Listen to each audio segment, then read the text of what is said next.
Warning: Alan and JJ Johnson are not professional comedians. During this program, you will be exposed to unfiltered dad jokes in their most potent and raw form, dads telling them to each other. Watching this video may lead to serious physical harm, including facepalm concussions, head-shaking whiplash, and uncontrollable groaning. Proceed at your own risk. Hey everybody, I'm Alan. And I'm JJ. And this is Two Dads and a Joke. And we're here to give you a 6-pack of dad jokes with just a shot of parenting advice. Hey JJ, you know, we like comic books and stuff, right? You got the Marvel going on over here. Oh yeah, I got a ton in my closet. Yeah, somewhere. We got some X-Men probably. Yeah, there's some X-Men down here. You ever heard of the Juggernaut? Not sure I have. Well, the Juggernaut was a bad guy, that he was an unstoppable force. Once he started moving, he wouldn't stop. And you ever heard that thing about the unstoppable force? Yeah, unstoppable and an force. immovable object? Yeah. You know, like what happens? Well, you know, I think the X-Men really missed out. I think they just needed to drop an envelope in front of the Juggernaut. That would have stopped him clean. He just would have been done. You know why? Why? Because envelopes are stationary.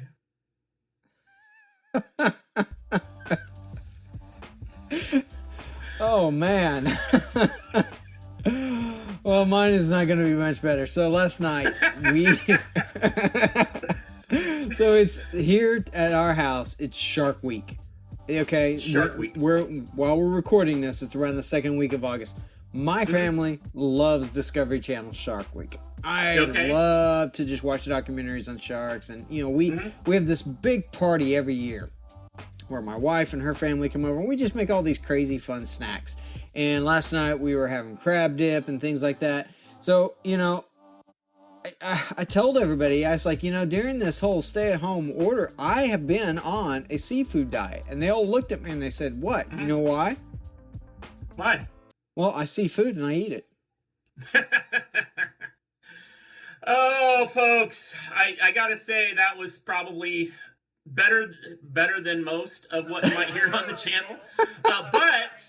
But we actually can be funny, isn't that right, JJ? Yeah, we try to be. You're an author, and you got an award-winning book. You're so funny. It was award-winning. Tell us about Iggy and Oz. Iggy and Oz, the Plastic Diamonds of Doom. Like I said last episode, won the Realm Award. But guess what? Iggy and Oz, book 2. Iggy and Oz, The Soda Pop Wars is available on pre-order right now up on Amazon and ebook. Paperback pre-order will be happening soon. And this is what happens if Soda Pop give you superpowers. And it's going to be a blast. I'm looking forward to seeing what the belch power actually does. I'm sure there's got to be a belch power in there, right? There is a belch power. That's what I thought. Well, and JJ, you know, these jokes are pretty bad, and but there's worse on the internet. That's the thing. We're in social media, and we like to share dad jokes and whatnot. And you know, it could be so bad that if you spend time on our social media, you might want to delete your social media account and sell everything and move into the wilderness. I agree. Right? But, you know, just so you know, there's still going to be a carrier pigeon come by and with a message saying, "Hello, we've been trying to reach you about your extended warranty." Okay, what? That was from Fair Share Fairfield. Out on the internet, and it's a way homer. You had to kind of see the guy in the picture, but we'll come back to that. I love how long it took for you to get that, right? The extended warranty everywhere you go. Somebody's trying to tell you about. No, it clicked there, right there at the end. That's a good one. That's a way homer. Unfortunately, we're stuck at home, so when are you ever going to get those jokes? Oh man, I'm not sure if I can go on. I think you broke me, or yeah. Anyways, well, you know, if you're out in the wilderness, well, at least when I've been out in the wilderness, we have pancakes a lot, right? Like, camping with the kids. You ever take the kids out camping and go make pancakes? Oh yeah. Yeah, I love I love getting out the big griddle and the pancakes. I used to have a griddle that my wife got me for Father's Day one year that was like 3 feet square. It was ginormous. Oh, wow. Because I love to make pancakes for my kids. So first pro dad tip, the bigger the griddle, the better. You got to have plenty of room to grill, right? Pro yeah, dad you tip. do. But the other thing that was a problem was I tended to make great pancakes on Sunday morning getting ready for church. And now you got 3 little kids in my house trying to go to church. And It's you a got disaster pancakes waiting to happen. Well, there's 2 problems with that. One is there's just, like, how's a 4-year-old really going to cut the pancake and, That's like, true. deal with that, right? Like, That's true. That's going to end up with, or a younger one, like, hands in pancakes here is just a horrible thing. So, usually I would use something like this to pour out the pancake batter, right? Yeah. And you get a pancake about this big. And then you got to cut it. And usually if you got 3 kids, by the time you deal with that, you're not even having a warm breakfast yourself, right? Like, Yeah. You got to deal with all that. So one day I tried a great innovation. I tried using this to make my pancakes. Ooh. So it makes little tiny pancakes about this big. And so they're just big enough they can pop it in their mouth. And it got rid of my whole syrup and butter problem. All they could do, there's no double dip on that. It's a 1-biter. It's a 1-biter. Right? And so they could just swirl a little bit, boom, almost no syrup, and I could eat a hot breakfast. So pro dad tip, make baby pancakes for your babies. There you go. I like it. So, Speaking of breakfast, what do you get when you cross a pig with a centipede? I'm afraid it's going to involve bacon, but what? Bacon and legs. All right, I got one for you. Yeah. Okay. What do you get from a pampered cow? What do you get from a pampered cow? Spoiled milk.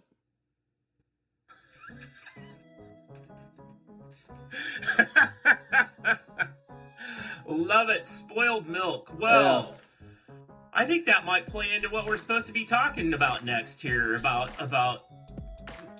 getting pampered and being spoiled. So check this out, what you just set up. Romans 12:2. Do not be conformed to this world, but be transformed by the renewal of your mind, that by testing you may discern what is the will of God, what is good and acceptable and perfect. So what do you think about that? You get pampered and you get spoiled. You probably don't want to do that. What is this really telling us to do? Oh, by the renewal of your mind. This says a lot about both, where your mind is at and discernment. And for me, it all comes down to what do you value? There's a lot of things I like to read. I'm a Stephen King fan. I'll just throw it out there. I've always been a Stephen King fan. But there have been times where I've just had to be like, I can't read this. Not of horror, just because he goes into graphic details about some things. I know my weaknesses as a man, and I couldn't watch Game of Thrones. I just couldn't do it because I know where my temptations lie. And so I think sometimes we value things, especially in entertainment, because us men are drawn to entertainment and sports, and especially sports entertainment and things like that. And we make time for that, but then over here, our personal Bible study is, a 5-minute devotion that we read, and that's it.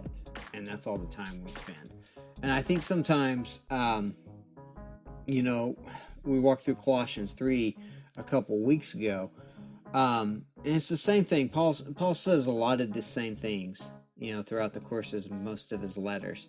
And it's just constantly renewing your mind of just focusing on Christ, who he is, constantly remembering what he has done. And, one of the things I think we were very, very bad at sometimes is just proper discernment. Just proper making the right choice, or thinking about whether a choice is actually right. And I don't know if that's a guy thing, but it's like, I'll make a decision and my wife's like, what are you doing? Because my wife has unbelievable discernment, where I'm one of those that I have enough common sense to allow me to survive. And so, anyway, what are your thoughts? Well, I think it's really important. To me, this one has stuck with me ever since I memorized it. I don't know, 20 years ago, right? Do not be conformed, but be transformed by the renewal of your mind. That line just has been, implanted in my brain, and it's so important to be reading scripture, attending church services, talking to other Christians about your walk, having your mind renewed, not just in facts and figures, but in the motivation, right? I mean, you can have lots of head knowledge about the Bible, but then decide not to follow God. And I think for me in dealing with my kids, I was really blessed recently by kind of watching my daughter work her way through a really hard choice not to go back to college right now. She's taken a semester off because the way the classes are is just a problem. Like, what's going on campus is a problem, and where she goes to school there's just a lot of stuff going on that it would be better to wait till whatever happens with COVID is kind of more figured out, right? But that was for her discerning what to do, right? She reached in for that, and so I think to me that's an indication that's such an important habit or whatever throughout their life as they're growing up, is bringing that opportunity forward to read the Bible, explain it to your kids, share your faith, but also then help them connect to other people. It was her small group and other friends and whatnot that helped her navigate all of that. And I just don't think we can renew our minds on our own, right? We really need to get together with others and learn with others. Like, I'm not saying that we all need to go to school, like Bible school necessarily, right? But definitely, learning and focusing on that and having your mind renewed is a big deal. But who didn't have their mind renewed? Who's that?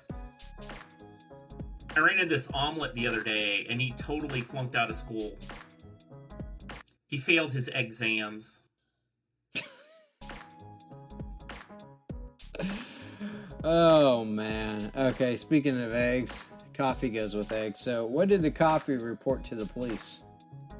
What did the coffee report to the police? A muggy. All right, folks, on that, I don't know, violent joke? I don't know what we call that. That's this episode of Two Dads and a Joke. We'll catch you later. See ya.